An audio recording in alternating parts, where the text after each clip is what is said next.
ان میں سے نمبر 1 ایران ہے۔ اگر ہم چلتے ہیں عرب سے مشرق کی طرف تو ایران ایک اعتبار سے یہ بازی لے گیا ہے پورے عالم اسلام پر۔ ان کے مذہبی عقائد، ان کی فقہ سے ہمیں جو اختلاف ہے وہ ہے اپنی جگہ پر ہے۔ آپ کو معلوم ہے میرے بارے میں کسی کو اشتباہ نہیں ہو سکتا اس اعتبار سے۔ میری جس درجے دشمنی رکھی گئی ہے، جس طرح میرے سر کا جو ہے مطالبہ ہوتا تھا، 2 ہی آدمی تھے پاکستان میں کہ جن کے سر مانگے گئے، ایک کراچی کے وہ شاہ بلیغ الدین صاحب اور ایک نے، تو اس حوالے سے وہ اپنی جگہ پر اختلاف ہے، لیکن اس حقیقت کا اعتراف کیے بغیر نہیں رہا جا سکتا پورے عالم اسلام میں یہ واحد مسلمان ملک ہے جس نے بہرحال اپنی شریعت، اپنے عقائد کے مطابق ایک مذہبی انقلاب برپا کیا ہے، اور پورے عالم اسلام میں مذہبی سطح پر حکومت کی سطح پر فنڈامنٹلسٹ صرف ایک ملک ہے، یا دوسرا جو ہے تھوڑا سا وہ ہے سوڈان، لیکن اس کی اہمیت اس لیے نہیں کہ وہ کسی عوامی انقلاب سے نہیں بنا، بلکہ وہ تو ایک فوجی انقلاب سے شکل بنی ہے جو بھی بنی ہے۔ اللہ کرے اس میں استقامت ہو، اس سے یقینی کوئی نتیجہ برآمد ہو جائے۔ خبریں بھی اچھی آ رہی ہیں، لیکن میں تو دنیا کا جو پرسپیکٹو ہے اس کے حوالے سے عرض کر رہا ہوں کہ اس پہلو سے ایران ان کا ٹارگٹ ہے، ٹارگٹ نمبر 1 ایک خاص اعتبار سے۔ ٹارگٹ نمبر 1 ایک دوسرے اعتبار سے ہم ہیں، وہ میں بعد میں عرض کروں گا۔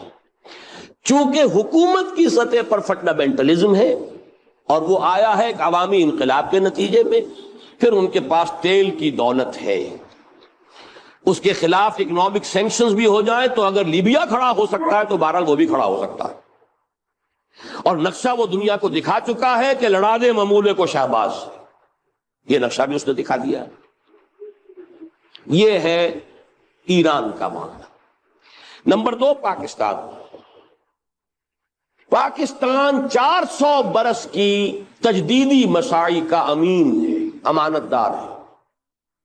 پورے ہندوستان میں مجدد الفسانی رحمت اللہ علیہ، شاہ ولی اللہ دہلوی رحمت اللہ علیہ، سید احمد بریلوی رحمت اللہ علیہ، ان کا جہاد، پھر اس 20ویں صدی عیسوی میں یا 14ویں صدی ہجری میں علامہ اقبال جیسا مفکر، مولانا مودودی جیسا مصنف، مولانا الیاس جیسا مبلغ، شیخ الہند جیسا مجاہد حریت، پورے عالم اسلام میں ان کا پیرلل کوئی موجود نہیں۔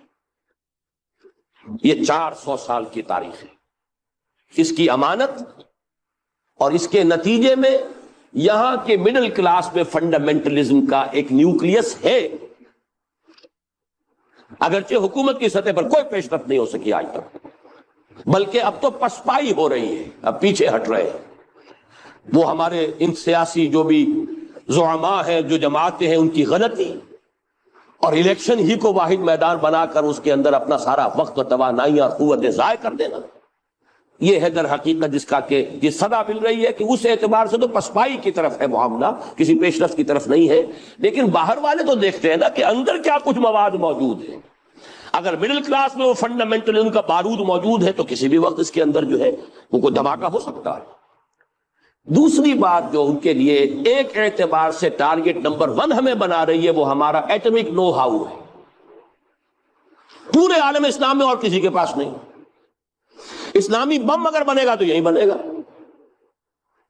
یہ ہے مختلف اسباب جس کے بنا پر ایران اور پاکستان کو آپ بریکٹ کر لیجئے، یہ اس نیو ورلڈ آرڈر یا آج کی میری گفتگو کے حوالے سے یہودی اور عیسائی گٹھ جوڑ کا جو ٹارگٹ نمبر 1 ہے، ایک اعتبار سے ایران ہے، ایک اعتبار سے پاکستان۔ ان میں سے نمبر 1 ایران ہے۔ اگر ہم چلتے ہیں عرب سے مشرق کی طرف تو ایران ایک اعتبار سے یہ بازی لے گیا ہے پورے عالم اسلام پر۔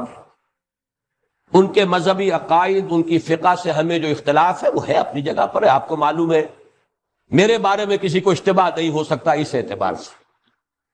میری جس درجے دشمنی رکھی گئی ہے، جس طرح میرے سر کا جو ہے مطالبہ ہوتا تھا، 2 ہی آدمی تھے پاکستان میں کہ جن کے سر مانگے گئے، ایک کراچی کے وہ شاہ بلیغ الدین صاحب اور ایک نے، تو اس حوالے سے وہ اپنی جگہ پر اختلاف ہے، لیکن اس حقیقت کا اعتراف کیے بغیر نہیں رہا جا سکتا پورے عالم اسلام میں یہ واحد مسلمان ملک ہے جس نے بہرحال اپنی شریعت، اپنے عقائد کے مطابق ایک مذہبی انقلاب برپا کیا ہے، اور پورے عالم اسلام میں مذہبی سطح پر حکومت کی سطح پر فنڈامنٹلسٹ صرف ایک ملک ہے، یا دوسرا جو ہے تھوڑا سا وہ ہے سوڈان، لیکن اس کی اہمیت اس لیے نہیں کہ وہ کسی عوامی انقلاب سے نہیں بنا، بلکہ وہ تو فوجی انقلاب سے شکل بنی ہے جو بھی بنی ہے۔ اللہ کرے اس پہ استقامت ہو، اس سے یقینی کوئی نتیجہ برآمد ہو جائے۔ خبریں بھی اچھی آ رہی ہیں، لیکن میں تو دنیا کا جو پرسپیکٹو ہے اس کے حوالے سے عرض کر رہا ہوں کہ اس پہلو سے ایران ان کا ٹارگٹ ہے، ٹارگٹ نمبر 1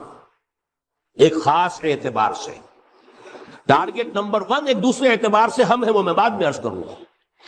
چونکہ حکومت کی سطح پر فنڈامنٹلزم ہے اور وہ آیا ہے ایک عوامی انقلاب کے نتیجے میں، پھر ان کے پاس تیل کی دولت ہے، اس کے خلاف اکنامک سینکشنز بھی ہو جائیں تو اگر لیبیا کھڑا ہو سکتا ہے تو بہرحال وہ بھی کھڑا ہو سکتا ہے، اور نقشہ وہ دنیا کو دکھا چکا ہے کہ لڑا دے ممولے کو شہباز، یہ نقشہ بھی اس نے دکھا دیا۔ یہ ہے ایران کا معاملہ۔ نمبر 2 پاکستان 400 برس کی تجدیدی مساعی کا امین ہے، امانت دار ہے۔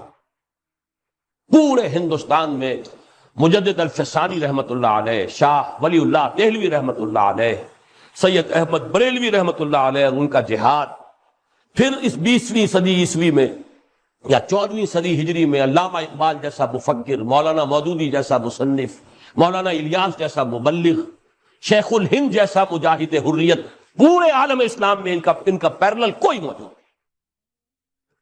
یہ 400 سال کی تاریخ ہے، اس کی امانت، اور اس کے نتیجے میں یہاں کے مڈل کلاس میں فنڈامنٹلزم کا ایک نیوکلیس ہے، اگرچہ حکومت کی سطح پر کوئی پیش رفت نہیں ہو سکی آج تک، بلکہ اب تو پسپائی ہو رہی ہے، اب پیچھے ہٹ رہے ہیں۔